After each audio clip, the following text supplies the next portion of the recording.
Good afternoon, Highlands. I'm Nick Fisher, and welcome to our first edition this year of Talk Live. We would like to welcome a Cincinnati broadcasting legend and longtime television personality, Mr. Nick Clooney. Thank you for coming in today. What a great name, Nick. Great. Thank you. Glad to be here. Hi, Morgan. Hi. How are you? Good to see you. Hello, everybody. So we just want to start off real quick. You grew up in Maysville, about an hour away from here. What was just your childhood like in a smaller town like that? It was Depression time, so of course I have to make them as sad and as impossible to do as otherwise I am not living up to the very important edict all old people have to say. It was much worse then than it is now. It was terrible. I walked through snow uphill both ways. It was we all lie, you know. We want to make our journey to seem much more important than it really was. You guys are doing exactly what we did at that time, except you're doing it a little better. And you're doing it a little smarter than we ever did. I'm thrilled to be here, and I'm going to try to tell you the truth, whatever you ask. Thank you.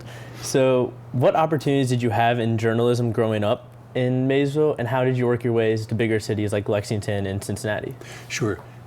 We were so immersed in the technology of the day, which was radio and movies, and we were just as youngsters today, I am sure.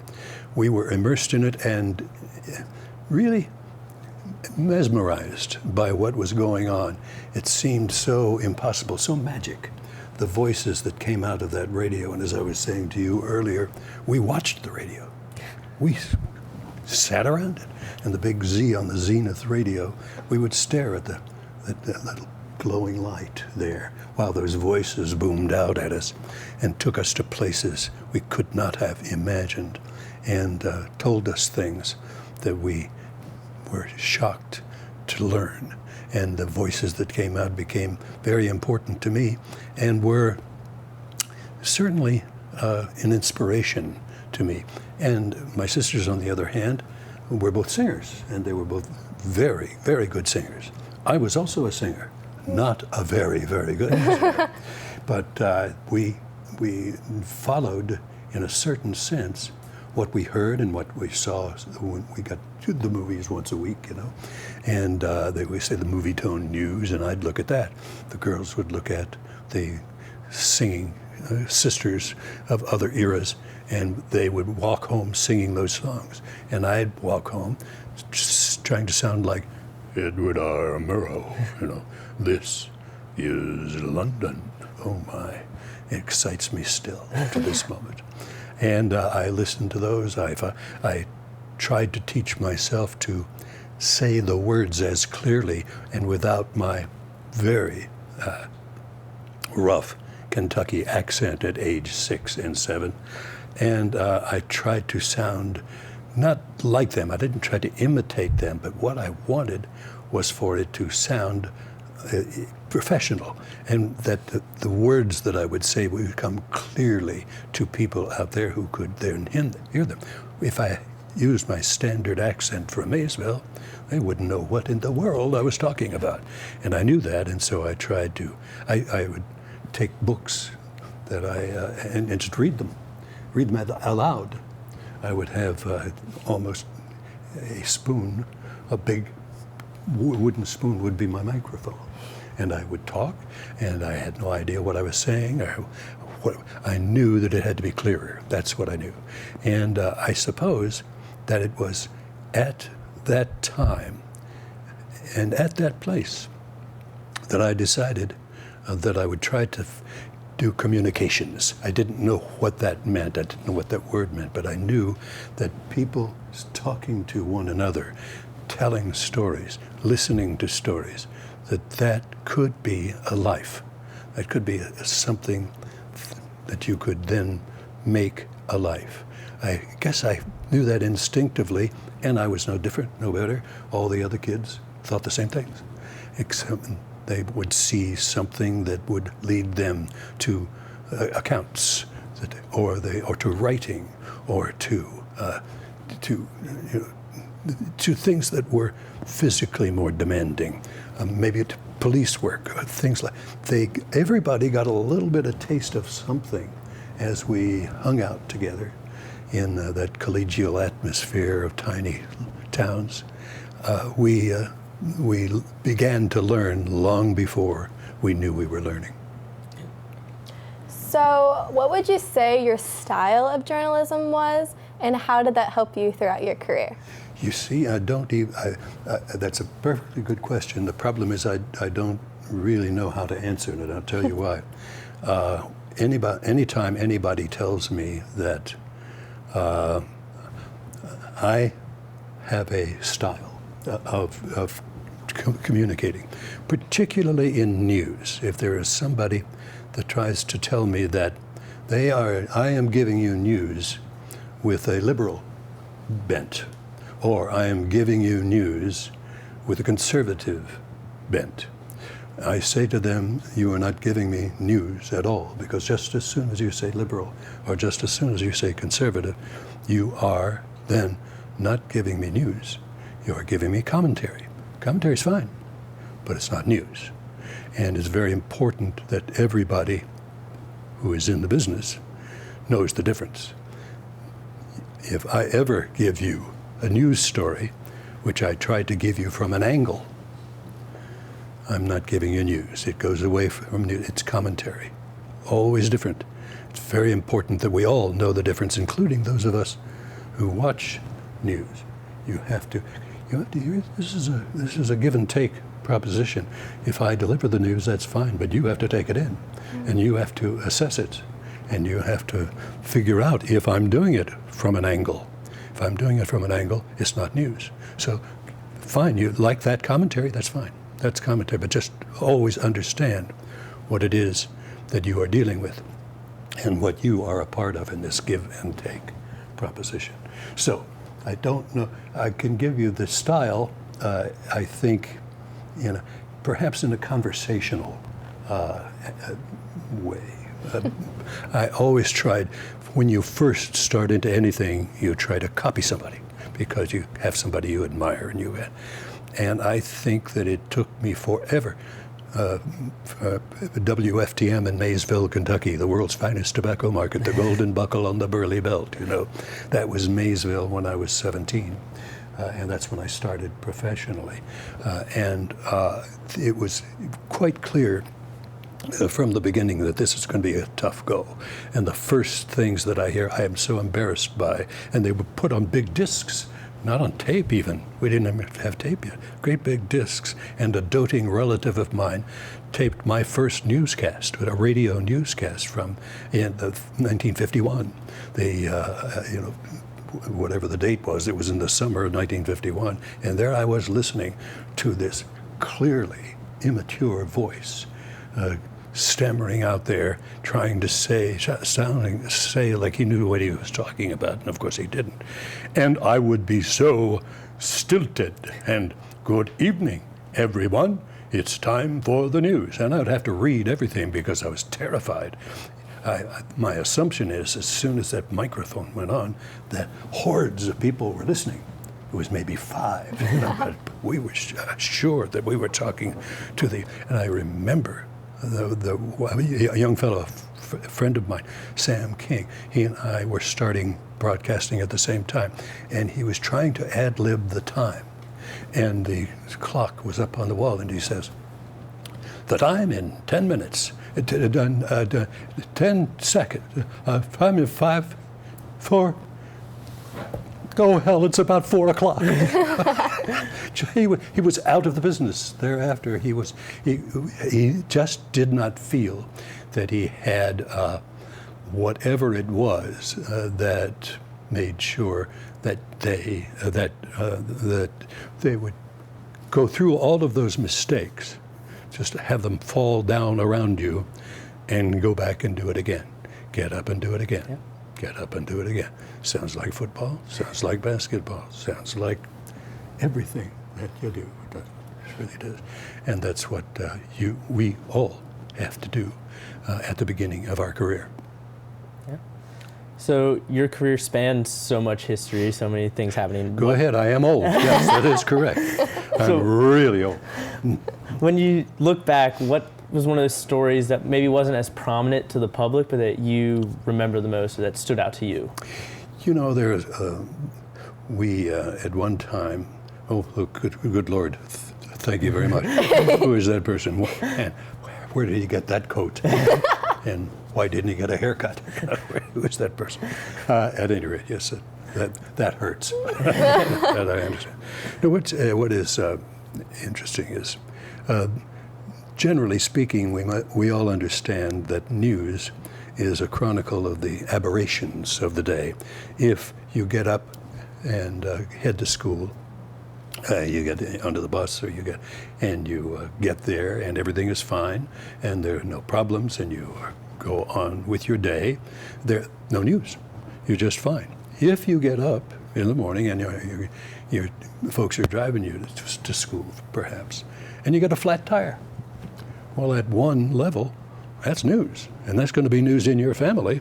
The aberration of the day is the news. It's the unusual thing, unusually good, unusually bad, will chronicle the news of that day. And so I think that probably what happens when I remember this whole panoply of things that have occurred in my life, and I've been able to comment on or to take note of and describe. The big ones are fascinating. The small ones are more memorable. There was a lady, I lived over the Rhine in Greater Cincinnati, and I was going to a school called St. Francis Seraph at Liberty and Vine, and it was then, as it is now, a neighborhood of transitions. Usually it's the newest people in your community come to places like over the Rhine first as they develop into other parts of where they live in other parts of the city.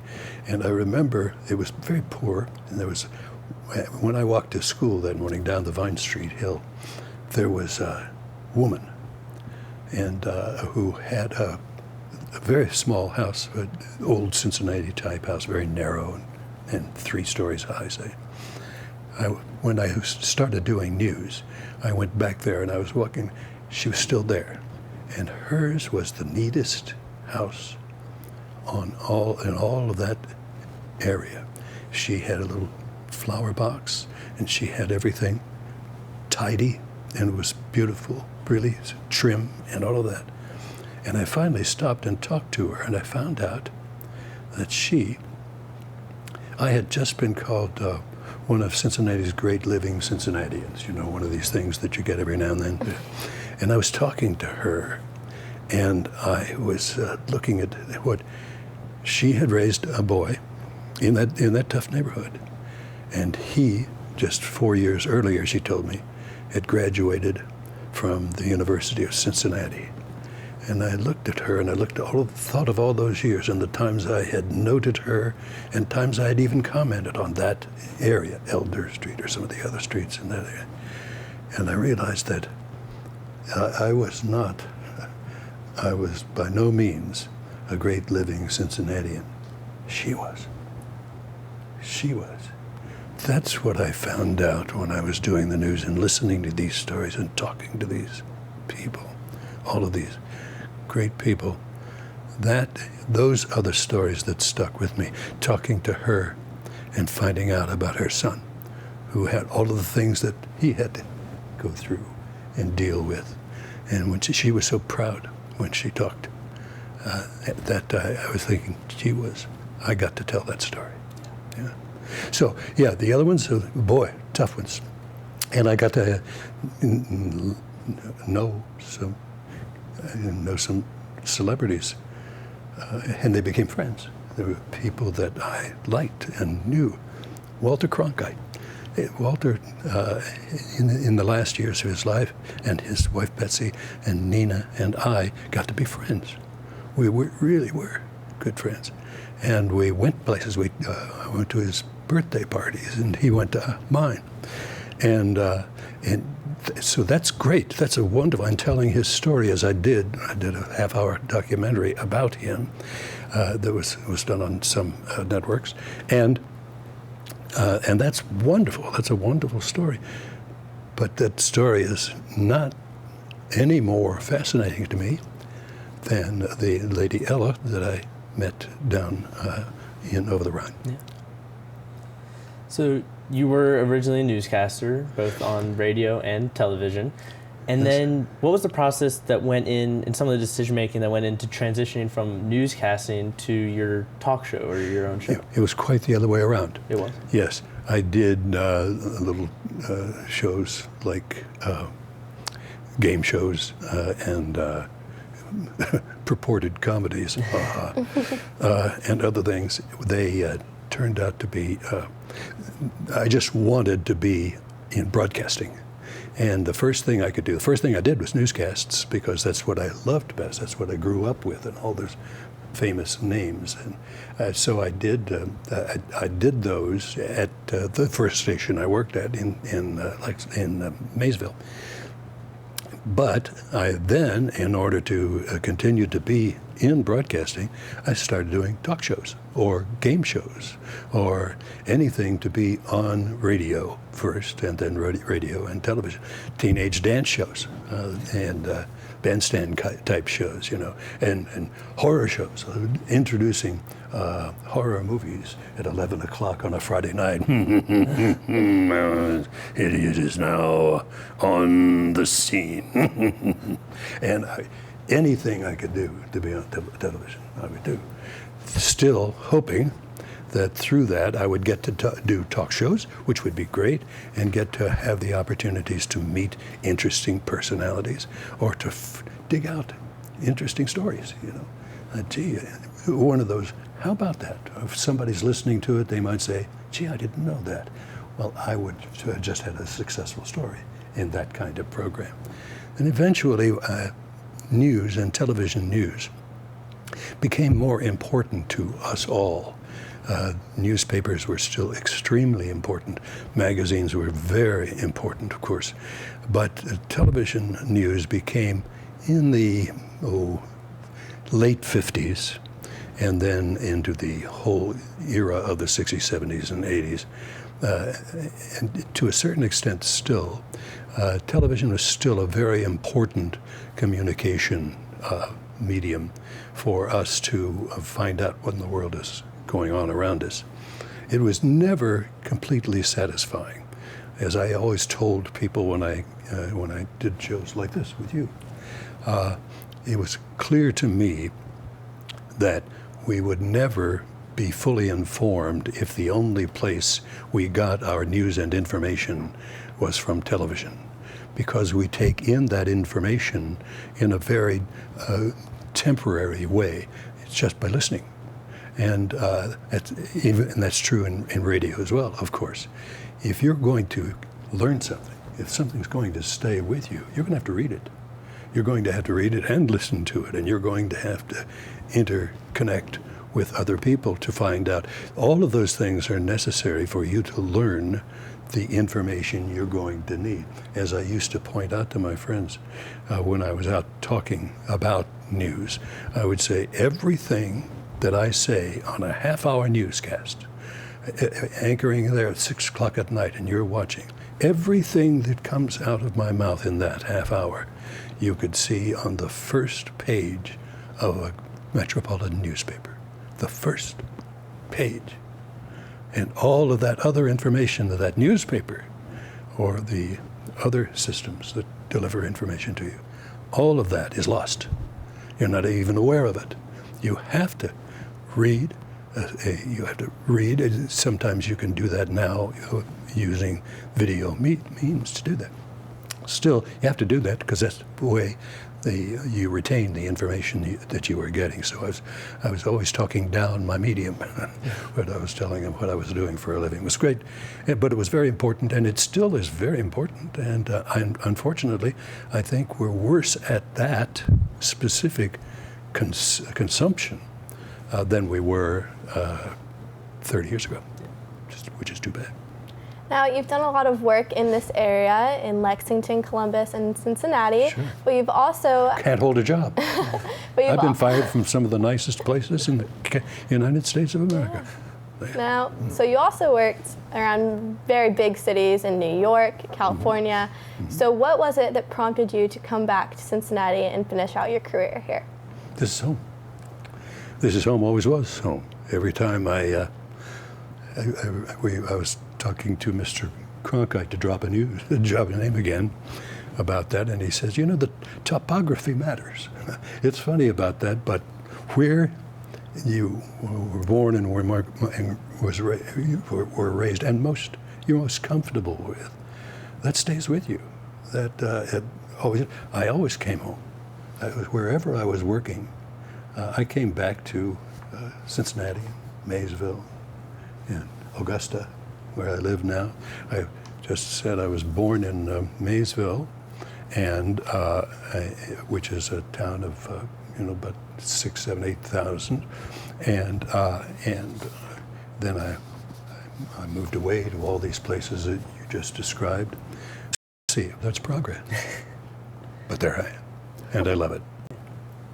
So, being on screen in the news and television and different forms of media, what advice would you give to someone who's not necessarily interested in giving the news or giving information, but just following one's passion and sticking with it like you have all these years? Sure. The truth is, they need no information from me because they know it. You know it. You know it. You don't need me to tell you that in order for you to succeed in a thing that is already a passion of yours, that you have to just work down to your toenails. You have to just get it right. You have to do it over and over again. You have to take the information. When somebody criticizes you, listen to them. Take that to heart. They may be dead wrong, and they maybe just don't like the way you part your hair. But listen to it because they're giving you a piece of information you didn't know before. And you're finding out there are certain things that disturb people, or certain things that make them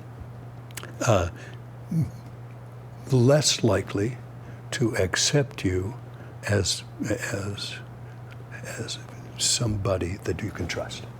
And find out what those are. That doesn't mean you have to change all of your demeanor or anything, but pay attention.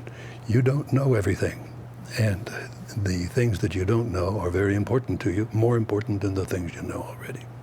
I remember, I guess it was Mark Twain who said, "It's not what you don't know that hurts you. It is what you know that isn't so."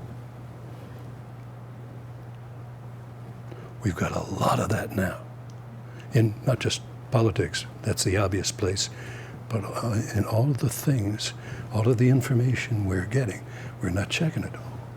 We're not fact-checking ourselves about anything. Groceries, cars, schools. It ain't what you don't know that hurts you. It's what you know that ain't so.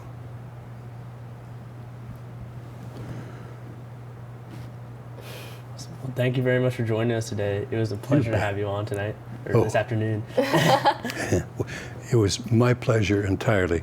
I have been a great admirer of Highlands, of course, and I've been here before. Your great-grandfathers, I'm sure, I talked to them. I came in and would come in and talk about news to, I guess, most of the high schools in the area and Highlands. I know how proud you are to be from here. I'm proud of you too. This is a very solid and serious effort at educating Northern Kentuckians, and I'm very, very glad to be here. Thank you so much. Hope I'll see you again. Thank you so much. Thank you. I hope to see anybody again at my age. Well, that's it for this edition of Highlands Talk Live. We'd once again like to thank Mr. Clooney for joining us this afternoon, and be sure to tune in next time. Thank you. Take care, Nick. Take care, Morgan. Thank you.